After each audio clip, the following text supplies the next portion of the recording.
It's time to take a ride on the Steelers Afternoon Drive with our co-hosts Alan Saunders and Zachary Smith.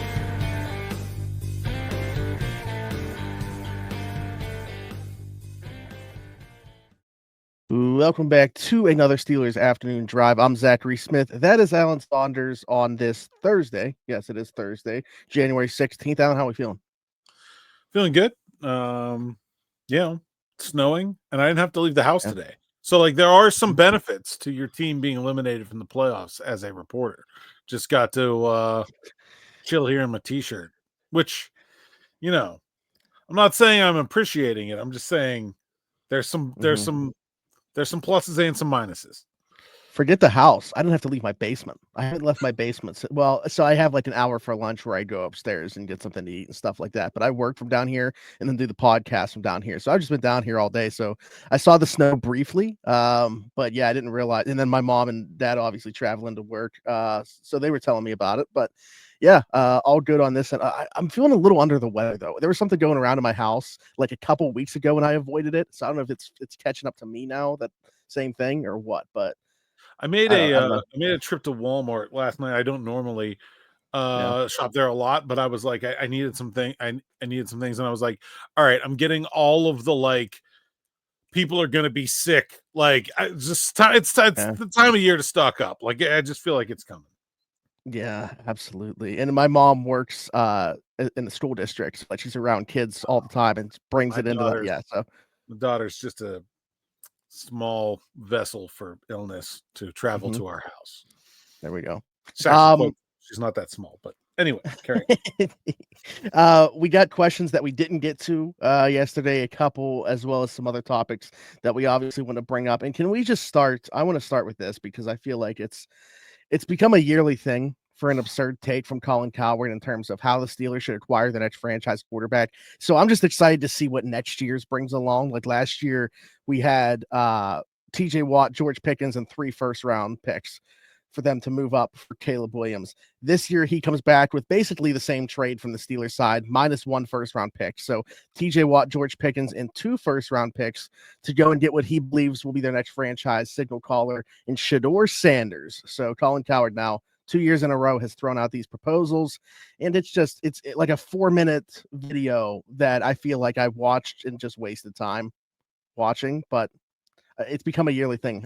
I'm curious to see what the package is going to be for Archie Manning.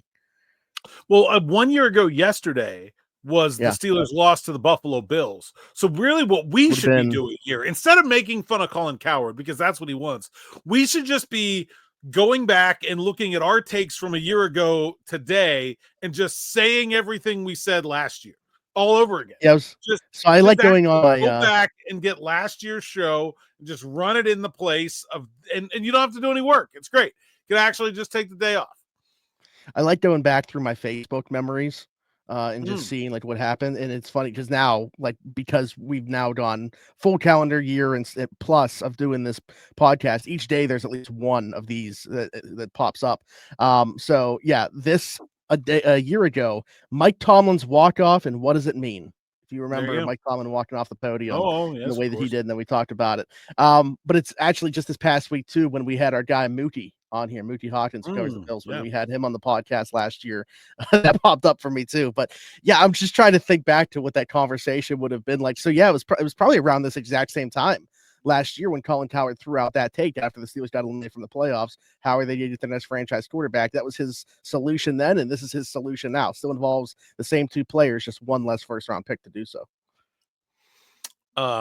Do you care to give any actual thoughts about the absurdity of this proposal? I mean, should we do that? Yeah, let's do that. I mean, that's basically what this podcast is for. Well, hold on, because I feel like we answered questions. Somebody literally just yesterday, somebody said, what is a ridiculous scenario that we could throw out there, right? I mean, even we did not get this ridiculous in our ridiculous scenario. Yeah. I mean, let's just start with this. And I don't think we've talked about this at all. Mm-hmm. I don't even think Shadeur Sanders is a very good prospect at 21. Let alone trading up for him. And I know that lots of teams don't even have a first-round grade on him. Like, that's where this gets really absurd, is that it's not like you're talking about some kind of generational quarterback talent at the top of this draft. This is one of the worst quarterback draft classes ever. Shadeur Sanders is going to go in the top 5 because there's nobody else to take, not because he deserves to be there. Like, this is just an insane take.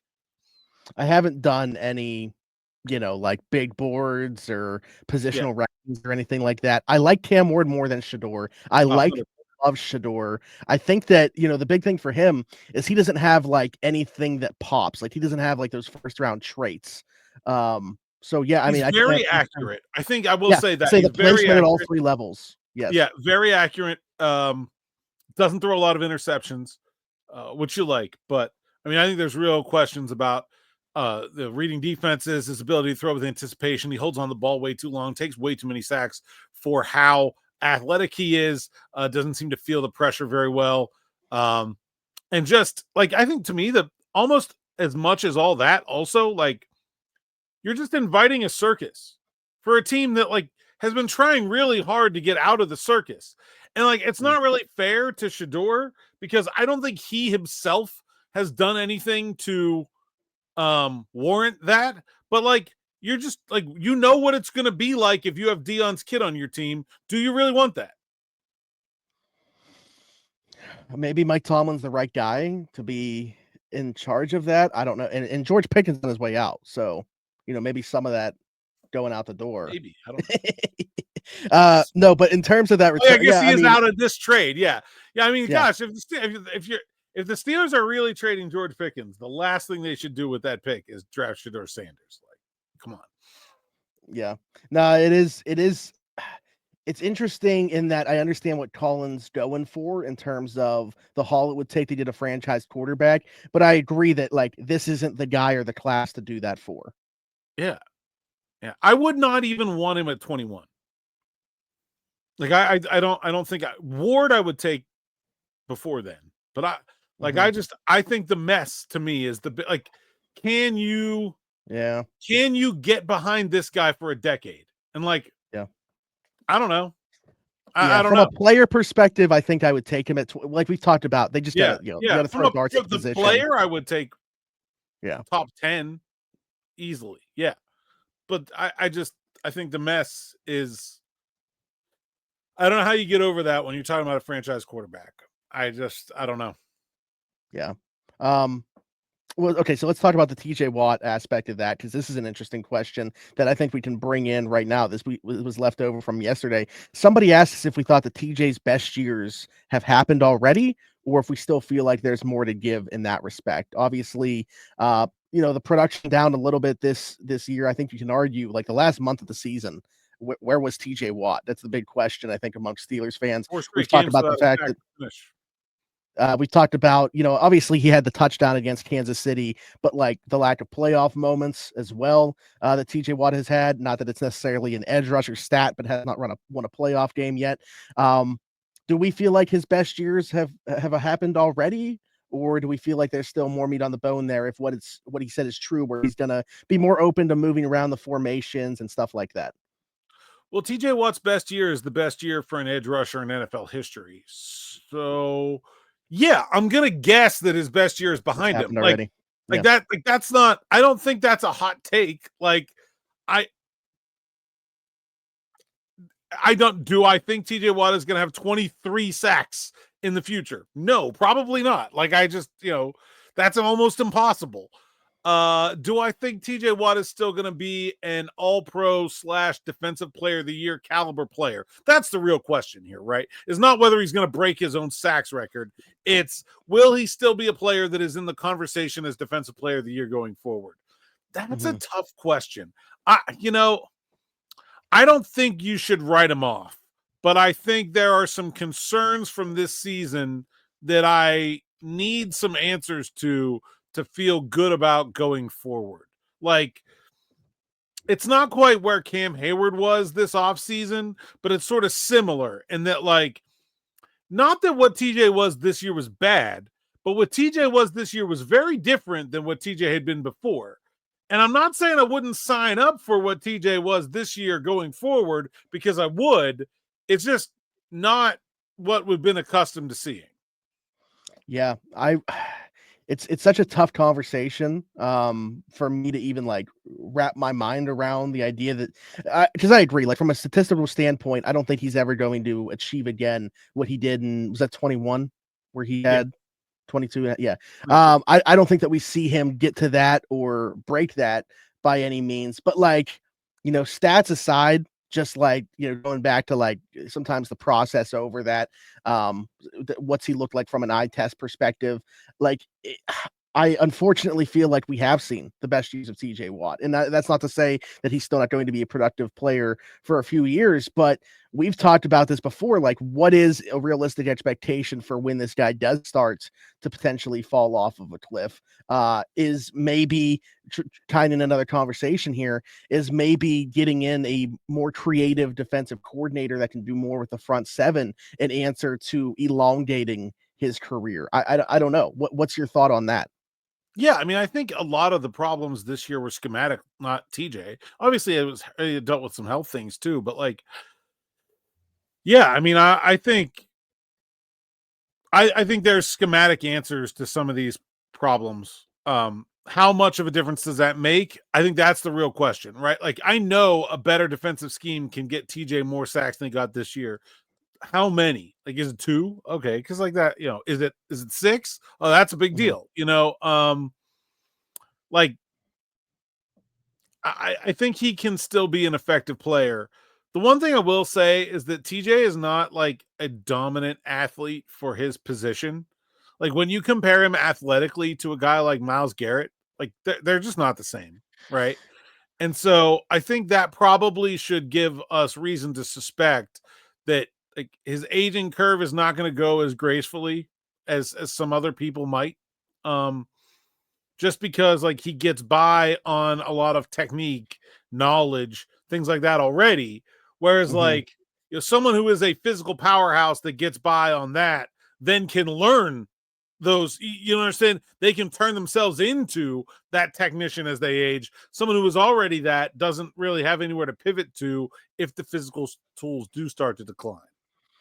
Yeah, obviously the physical tools are going to decline before the mind does. Like we talked about with TJ before, he's just so good. Like he spends so much time watching other guys that he understands. Like he's able to time up the snap counts because he knows what the tackles move or what it's going to look like, what they're doing with every single tackle that he's going to go against throughout a season. So there's just like these little things that he does differently than everybody else, which just, yeah, at the same time, I for sure understand what you're saying. But I also wonder if that could mean while he might not play at like that high of a level, if he wanted to, and I'm not saying that he wants to, I don't know how long of a career TJ Watt wants to have.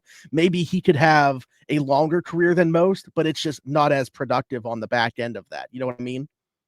Yeah, sure. I mean, there's like a lot of ways you can kind of end a career. I don't see TJ as a guy that would be okay with like hanging on for a long time if he wasn't super productive.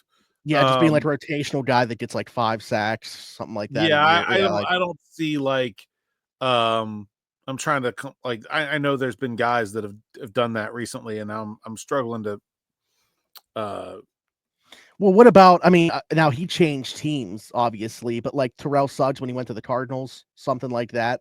I mean, I think it's possible for TJ to change teams. I just don't think he'd have like 5 years of that level of play in him. You know what I mean? Like if it starts to go downhill, it's going to be a quick exit. I would think that's how it was for JJ. I mean, JJ was still a very good player when he retired, even had 12 and a half sacks his last year in the NFL. So like, I don't think you would see that like lengthy end of career kind of just hangout period for a guy like TJ. I feel like this is worth talking about right now. I just saw that this popped up on my timeline here as we're talking here.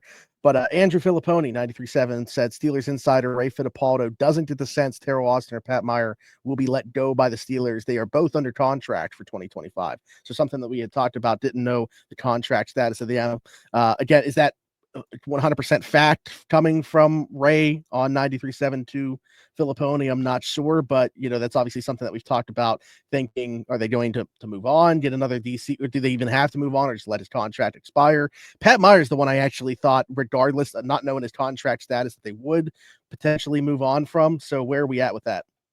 Little surprised. I would be surprised if Meyer is under contract.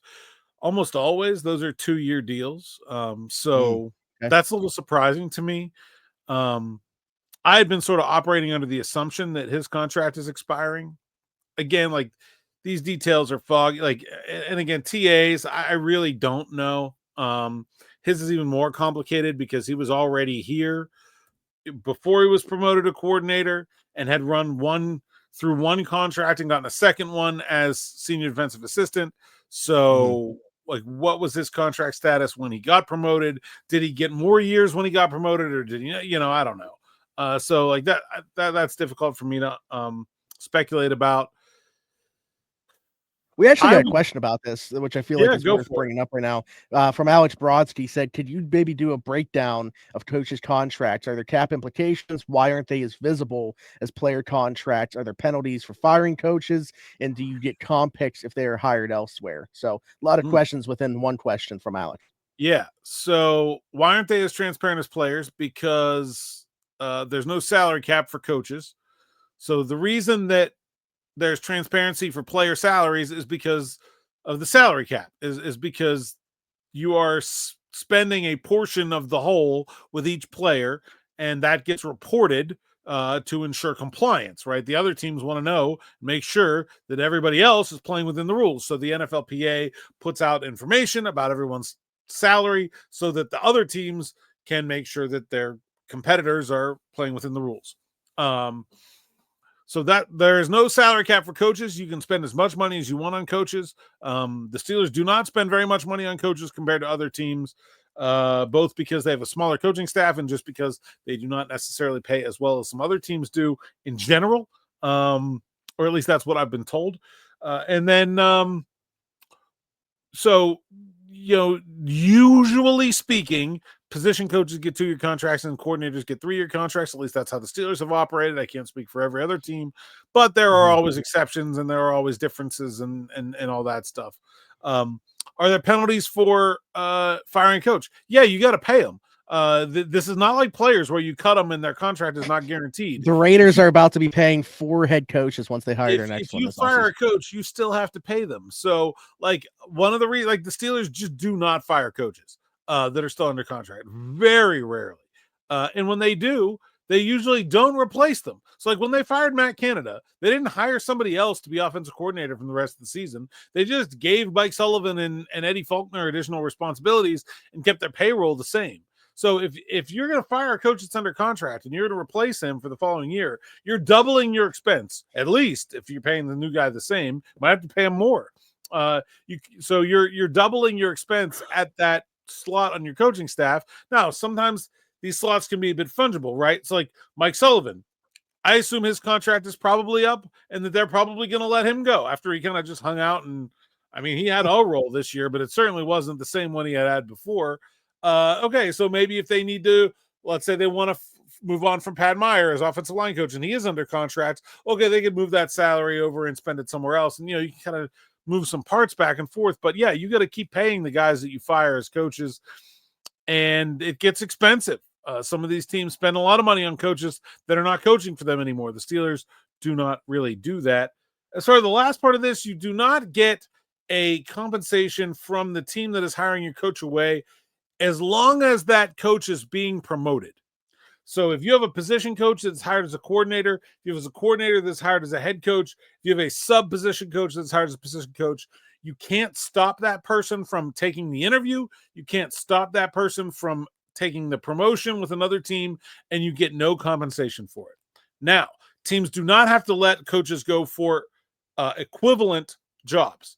So if somebody wants to hire away your coordinator to be a coordinator, yeah, you could work out a trade for that to happen, or that you work out some kind of compensation to allow them to take that job, or you could just say, no, we don't want you to do it.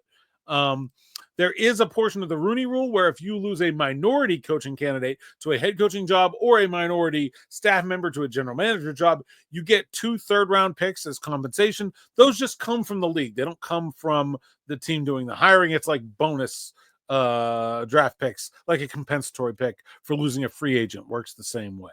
I think I answered all the parts of that question. Yep. Yeah, to kind of bring this back to what we're talking about with TA and Pat Meyer, though, that assumption, because of of how the Steelers have operated in the past with their contracts, 2 years for position coaches, 3 years for coordinators. That's kind of why we've been operating as if those were up, right? So, I mean, they would have kind of broken the mold of the way that they've operated with contracts if those two still are under contract for 2025. Well, because TA was already under contract, so it's like I don't know that's a bit of a weird situation. I don't really know. He would have had, assuming he got a second 2-year deal, he would have had 1 year left when they promoted him. So did he get 3 years or did he get 4? I don't know. That's okay. Yeah, see, I was thinking like rip up the contract. Yeah, I don't know. Okay. That's a bit of a unique situation. Pat Meyer, I'd be pretty surprised to learn if he has a 3rd year, but possible. I know there are some that only get 1 year also. So maybe he had 1 year and then got 2 more. I don't know. There are lots of ways it can happen. So, but like I would be surprised if the Steelers fire TA while he's under contract. I think it would be smart. And not only that, if he is under contract, I don't even think that would be the way to approach it. I think the way to approach it would be what they did with Keith Butler, would be to hire someone as a senior defensive assistant that you think could be a defensive coordinator in the future, put the two of them together and see how it goes. I think TA is a good coach, and I don't think, like just firing him, you're still spending the money. Like I think he can help by being there. Offensive line coach is a little bit more complicated. We'll see. The other thing about TA being the defensive coordinator is if Mike Tomlin's unhappy with the way he's calling the plays, he's taken that whistle before. He's taken over the defensive play calling in the past. That certainly would be an option going forward for him as well, to just say, okay, you run the game plan and I'll call the plays. If he's not happy with the way things are going, that is an option for him as well. I would be pretty surprised if the Steelers fire TA if he's under contract for 2025. We talked about yesterday how probably more beneficial to the whole, right? If you're keeping TA on as the DC and bringing somebody else in, like an Antonio Pierce, or we can bring up another name that DB wrote about on the site here in a second. Probably more beneficial to do it that way and kind of have 2 guys, kind of collectively scheming up that defense, as opposed to just bringing somebody else in, firing TA, and then that person kind of has a deficiency in terms of the work that they do on the back end of things. Like we've been looking for somebody that can add to the front 7. Well, if you bring in a DC that works with the front 7, maybe they don't have as much experience with the defensive backs. That's not really where they come from. Then you could maybe have the same deficiency. Now they could go out and hire a defensive assistant, I guess, in terms of that brings more of something like that to the table. But I like the path that you're talking about, where, if you are still going to have TA in place as the DC, you bring in Antonio Pierce, you bring in a Patrick Graham, like was thrown out there by DB on the site today. We got a question: how much could a change at DC matter? We talked about, could that make a difference for TJ Watt, but just as a collective, how much of a difference do you think that they could make? And what's your thoughts on the name that was thrown out there by DB? I think Patrick Graham's a good fit. I think Antonio Pierce would be a good fit too. Obviously Graham was working for Pierce, so a lot of similarities there in terms of like what you'd be getting. I think Graham is probably a little bit more adaptable. Pierce is probably a little bit more of a dynamic leader, a personality that'll get your attention. So different pros and cons, but I think how much I think the idea, the root of the question here is, Mike Tomlin has so much to do with this defense. How much is changing the coordinator really going to matter, right? Like that's the root of this. And I do think it will matter. Like I think we've seen changes to the Steelers defense, and we've seen what's made it best. And I don't think we got it at its best this year. And so like it's been better in the recent past. So I think a new defensive coordinator or just a new voice in that part of the defense could definitely make a significant difference. Like, I don't think it's just, hey, this is all Mike T and none of these other people matter. He's just this puppet master, guy. Like, I don't think that's it. From 2017, which was TJ Watt's rookie season, to 2021, which was the year that TJ Watt tied Michael Strahan's sack record, and we were just talking about that 22. From those seasons, they had at least 52 sacks each of those years. The last 3, they have not had more than 47 in any one season. And also take into consideration there that within the last 4 years, so the last 3 that we're talking about where they haven't eclipsed that number, 17 game seasons now as opposed to 16. So they've had an extra game to do so, and they still haven't eclipsed the 47 sack number. What is that because of what we're talking about here? Or are they just not creative enough? Have teams maybe figured out a way to neutralize their pass rush a little bit more than they were in the past? Yeah, I mean, I think their secondary was better before also. Like, you had like Joe Hayden and Steven Nelson, and Minka was younger, and I think that was that 2019 secondary, man, when they had so a good version of Cam Sutton and Mike Hilton kind of doing the job together, Steven Nelson and Joe Hayden on the outside, Minka, and then Terrell Edmonds was kind of the part of that nobody really talked about, but certainly did his job. Yeah, I think like more so than it's just like that the defense, the personnel isn't that good. It just feels like the coaching staff has not trusted them to just throw caution to the wind and get after the pass rush. Like they've it felt like they, correct or incorrect, they felt like they needed to baby the secondary a little bit. And I think that's, to me, the biggest difference that I see from those years you're talking about to the last couple. Which I'm not saying is wrong. I don't know what the mindset is within that room, but you would think TA coming from the background that he does with the defensive backs, like that would be where there is. I understand you got to have the personnel and stuff like that, but like you would think that there'd be more trust within that group, if anything, just because he knows kind of the ins and outs of those positions. Yeah, you would think so. But we'll see. I think that the path forward here, assuming that Teryl Austin is going to be the defensive coordinator, something that absolutely must happen, is a defensive assistant in here that has a background with working with the front seven. This coaching staff needs to be added to. We've talked about that a lot on the defensive side. What about on the offensive side? V. DeGregory said, can Justin learn under center play and improve upon his play action? Seemed to really struggle there. Would hiring a QB coach for him be a path forward? Yeah, I mean, I hate this question because the answer is always yes. Anyone can learn anything. I can learn Mandarin Chinese. I'm working on it. You could learn how to do a standing back handspring. Like, anybody can do anything, right? Like, it's possible. It's ridiculous to say it's impossible. I think the real, is it likely? Guys in their 5th year at 25, 26 years old don't sprout new wings usually. It happens. Mm-hmm. It also isn't very likely. I don't want to say he can't. I'd never say that. I'll say he could get better at it, certainly. I think that's probably the best way to answer it, is that he absolutely could get better at it if the team made it a focus, and if he made it a focus and they really worked on it for like an entire offseason, I would assume that he would improve. So like, I think it's not like it's so hard that he just couldn't do it. Like I have more faith in him doing that than either me learning Mandarin or you doing a back handspring. So I think it's possible. I just think we should pump the brakes on like guys at that stage in their career just improving just because they need to. Yeah. It doesn't happen that often.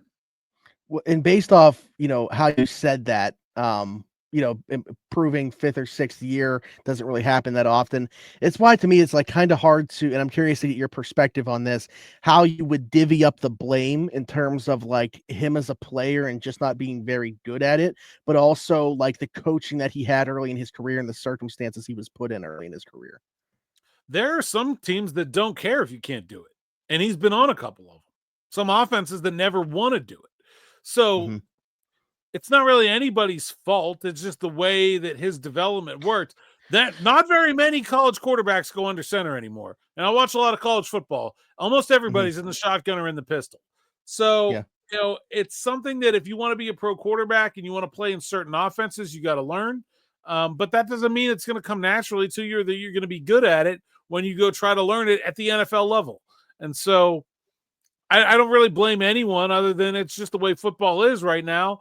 And yeah, I mean, I would say that almost every quarterback that comes out in the draft now will struggle with they will be the rare guy that will not struggle going under center. Mm-hmm. Yeah, I mean, you watch college football now; it is so rare, and it's just like a lot of tempo. Teams just getting to the line of scrimmage and playing so fast, and it's like that transition for them has to be so much harder now. I should have tweaked that question I just asked you a little bit because I wanted to expand upon it more so than just like the under center part of that, and just say like where Justin is as a player right now. Compared to where you feel like he could have been had he been in the proper situation with proper coaching early in his career. Because I don't know how you felt about him as a prospect when he came out in 21. Yeah, I mean, I think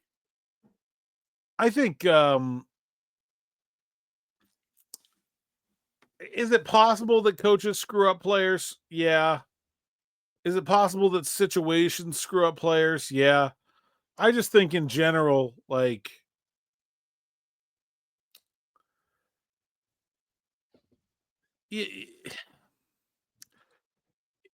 you can coaching is makeup, right? Like, it's not going to change the person underneath. Sometimes it just makes it look better than it is. And sometimes a certain coach with a certain player can look really good together for a really long time. And that doesn't mean that like with a different coach that you would get that same result. Like we see this a lot, like where a guy in a certain situation, a certain scheme, working with a certain coach, whatever, has success for a long time and then goes somewhere else and can't find it again. And so I think Justin Fields is responsible for the person that he is. I don't think the makeup looked very good on him in Chicago. I think that's pretty obvious. And I think the Steelers did a lot better at getting the most out of him than anybody had previously before this season. What's interesting about that and potentially them continuing their relationship going forward, should they re-sign him, is when he came out in that draft, Arthur Smith was in Atlanta. They ended up obviously taking Kyle Pitts 4th overall. But a lot of people had talked about that's a perfect spot for Justin Fields because of the offense. Obviously that didn't come to fruition, but now those two in Pittsburgh together, it's weird because, and I know that we feel the same way about this. I just really wish that we would have gotten, and it might have come with more turnovers. I'm not sure, but really gotten a look at him running the entirety of the offense and not being handled so clearly with kid gloves and treated as the backup quarterback, because I don't think that you can operate with hindsight, but should they go forward in 2025 with him as the starter, I think it's just going to be like a lot of people are going to look back with hindsight on how they handled the entire situation in 2024 with a lot more questions if they do so. You know what really was a missed opportunity? If they win one more game, they go into that last week, week 18, and the game doesn't matter. And they could have let Justin just go, hey, go knock the Bengals out, right? Like that would have been such an awesome opportunity for not just him, but a lot of people on this team. That it really like start Corey Trice, get Roman Wilson active. Like it would have been a big benefit for them to have won one more game just to be able to play that week 18 very differently. Hadn't even thought about it. Yeah, absolutely. Maybe, send them all to the UFL. Just into the UFL. Oh my God. No, if this is for whatever reason you didn't watch or listen to yesterday's episode, I'm kind of expanding upon a joke there, but good stuff. Alan, anything else? Yes. Okay. What is on the menu in your mind at the Steelers themed KFC that was making the rounds in Mexico on social media today? I hate that you put me on the spot for this because this is something I want to think about and have a good answer for. Well, maybe we can leave the show with it tomorrow. Yes, yeah, I need time to think about that because that's definitely something that I want to come up with. Well, let the Good audience chime in. Yeah. What's on your Steelers themed KFC menu? And then maybe we'll discuss. Which looks awesome, by the way. I mean, I'm thinking about getting a passport. Why does Mexico get this? I mean, I'm not fault like Mexico. Great Steelers support in Mexico. We need one of these on the north side. Like, what are we doing? Hopefully they follow suit. I don't know. Yeah. I mean, maybe it's a money thing. I don't know. We need the Roonies to chip in on this. If so, I guess we're gonna have the same coaching staff for a long time. We're just talking about how revenue streams, man. Like, let's go. Yeah. Like, diversify. Get into the chicken business. There we go. All right. So yeah, let us know your thoughts on that. I'm going to come back with some banger answers tomorrow. Also, I don't know if this is a thing anyway.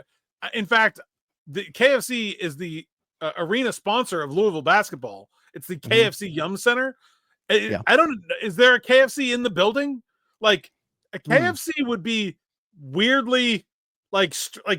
Can you imagine like going to the line at the concession stand and coming back with like a 3-piece and some mashed potatoes and some gravy and a biscuit, and then sitting back down at your seat? Like that kind of sounds good. Like I'm not gonna lie, I could like a cold day. I could definitely crush a couple pieces of fried chicken and some mashed potatoes and gravy at my seat at the football game. KFC's got that exclusive, I think it's called Sweet Lightning Mountain Dew. That's the only at KFC's. It's pretty fire. Yeah. Anyways, let us know your answer to that. We'll be back with our answers tomorrow, along with DB on the show on a Friday, even though the Steelers do not have a game this weekend. We're bringing DB back into the fold. But Alan, until then, tell the people they can find you. At @Saunders_PGH on X, Instagram, TikTok for now, and Blue Sky. PGH Steelers Now is the site's account, SteelersNow.com. Go there, read the word so I can get paid. Promo code Allen10. Sign up for an annual subscription. It costs $4 a month, which is definitely cheaper than everything on the menu at KFC, Steelers branded or not. And like, subscribe, and hit that bell for notifications here on the YouTube channel so you don't miss an episode. There you go. Big fan of the Chicken Littles that they got too, by the way. But you're gonna need a couple of those. They're Nashville hot chicken tenders. I enjoy also, but like they just got new bowls as well, like macaroni and cheese bowls with the chicken in them. With the mash. Yeah, that's good. That's good. 14,839. So like 34 subscribers in 24 hours. Our words meant something. So let's do that again. Let's run that back and maybe add a few there as well. But anyways, if you're listening somewhere else, be sure to leave us a 5-star review and subscribe over there as well. Apple, Spotify, wherever your podcast from. Do the same thing on TikTok. For now, Steelers Afternoon Drive. Find us over there, and then find me everywhere. Zachary Smith, PGH. For Alan Saunders and myself, thanks for jumping in. Take another ride on the Steelers Afternoon Drive.